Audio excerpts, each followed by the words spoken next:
สวัสดีเจ้าทุกคนครัวพี่สิงกลับมาแล้วหลังจากที่ไม่ได้เข้าครัวมาหลายวันนะเจ้าทุกคนมัวแต่ยุ่งยะยุ่งหยาบอย่างมาหัวนี่เจ้าแต่ว่าแมลงปากันไปเดินตลาดริมเลมานะเจ้าได้ของสดมาอย่างหนึ่งก็คือมึกไข่นะทุกคนเนอะนี่เจ้าได้มาโลหนึ่งวะแล้วก็ไข่เต็มต้องเลยนะทุกคน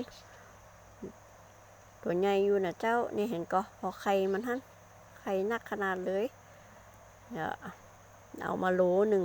ก็เลยว่าจะมาเนี่ยต้มยำเพื่ออันคุณป่อบ้านเปิ้นนะเจ้านี่เห็นก็ตัวใหญ่ก็ทุกคนว่าใหญ่เนาะนี่จะนี่มาเนี่ยใส่ตะไคร้คือต้มยำมันเจ้าใส่ลงไปแต่ว่ายังไม่ใส่พริกไม่ใส่มะนาวเตือนนะเจ้าเพราะว่าเราอ่อนจะกินตัวเนาะถ้าว่าเขาจะกินเขาก็ค่อยมาปรุงแบบต้มยำตั้งนอกเอาเจ้าใส่พริกใส่มะนาวใส่อย่างก็ตั้งนอกเอาเนาะนี่เจ้าหน้าตาต้มปลาหมึกของเขาต่อไปเมนูที่สองเจ้าทุกคนตายออกก็เจ้าว่าจะเนี่ยอย่างมีน้ำปลาล่ามีน้ำปลาน้ำตาลผงชูของเขากึดออกก็เจ้าอันนี้เนี่ยน้ำยำนะเจ้าทุกคน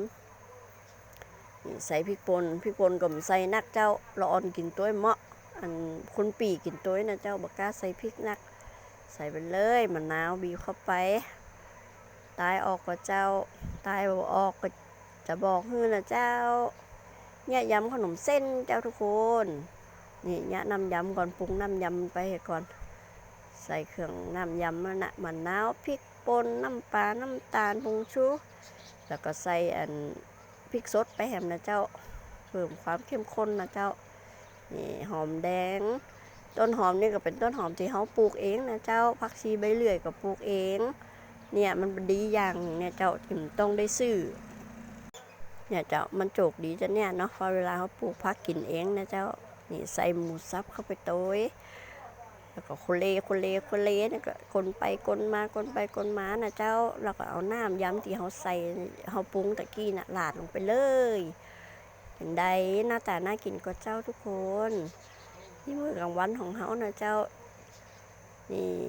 ยำนมจีนของเขากับต้มปลาหมึกแล้วเข้าก่อนก็ทุกคนว่ามาเข้าเนาะ แต่ก็กินไปจ้ะนั่นนะเจ้าคลิปนี้มองอินนะเจ้าสวัสดีเจ้า